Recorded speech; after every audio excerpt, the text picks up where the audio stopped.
আসসালামু আলাইকুম, সবাইকে ওয়েলকাম জানাচ্ছি। রেডি হয়ে গেছি। আজকে আমি একাই একাই যাচ্ছি বাইরে, আমার সাথে কেউ নেই। ও সব সরাইতে হবে, বন্ধ করতে হবে। বাইরে কোথাও গেলে বুঝছেন, পুরা সব গুছগাছ করে নিয়ে তারপরে যেতে হয়। বাসা থেকে বেরোনোর সময় সব কিছু বন্ধ এই জন্য করতে হয় যে বৃষ্টি চলে আসে, যে জানলা টালনা সব বন্ধ করতে হয়, কিচেনের দরজা টরজা সব দিয়ে যেতে হয়। আর বাসায় যে কেউ ছিল না, এই জন্য আর কি।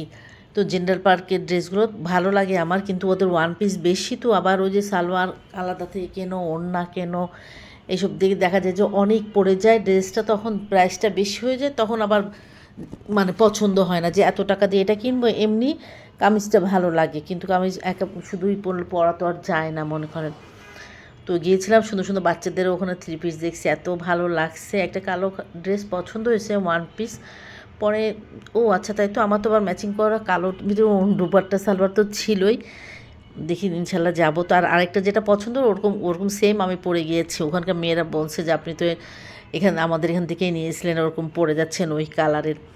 তারপর একটু সারাতে গেলাম, ছেলের শার্ট দেখলাম ওখানে, মনে হলো জোর একটু শার্ট কিনতে হবে। শার্ট তো একটু পছন্দ একটা দুটো করেছি, কিন্তু ওকে নিয়ে যেতে হবে আমার। ওরও অনেক দিন কেনাকাটা করা হয় না। এদিকে হচ্ছে অনেক দিন ভাজা পোড়া খাই না, তো ভাবলাম যে ঢ্যাঁড়স রয়েছে, ঢ্যাঁড়স ফ্রাই করি, বেসন দিয়ে ভাজি। আমি আবার বেসনটা গোলানোর সময় অনেকে চালে গুঁড়ো এটা সেটা দেয়, আমি অবশ্য ওটা দিই না। আমি বেসন আর একটু আটা আর একটু খাবার সোডা আর মরিচের গুঁড়া দিয়ে, মশলা থাকলে মশলা দিই, না দিলে দিই না। কোনো মানে দিতেই হবে মশলা এমন কিছু না, দিয়ে পরে গলিয়ে নিই। আমি চালে গুঁড়াটা দেওয়াটা পছন্দ করি না, ওটা ভাজার পর কেমন যেন একটা লাগে, আর খেতে আমার কাছে ভালো লাগে না। অনেকে পছন্দ করে, কিন্তু আমার কাছে আমার পছন্দ না।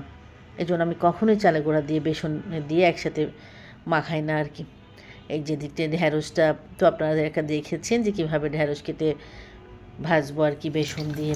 অনেক মানে অনেক ভালো হয়েছে। আমি এর আগে ঢ্যাঁড়স ভাজা কখনোই খাইনি, কিন্তু শুনেছি যে ঢ্যাঁড়স ভাজা ভাজলে খুব ভালো লাগে খেতে। আর বেগুন, কচি কচি বেগুন নিয়ে এসেছিলাম দুদিন আগে, পরে ওই বেগুন আর আমি কুচানো আচার বানাইছি।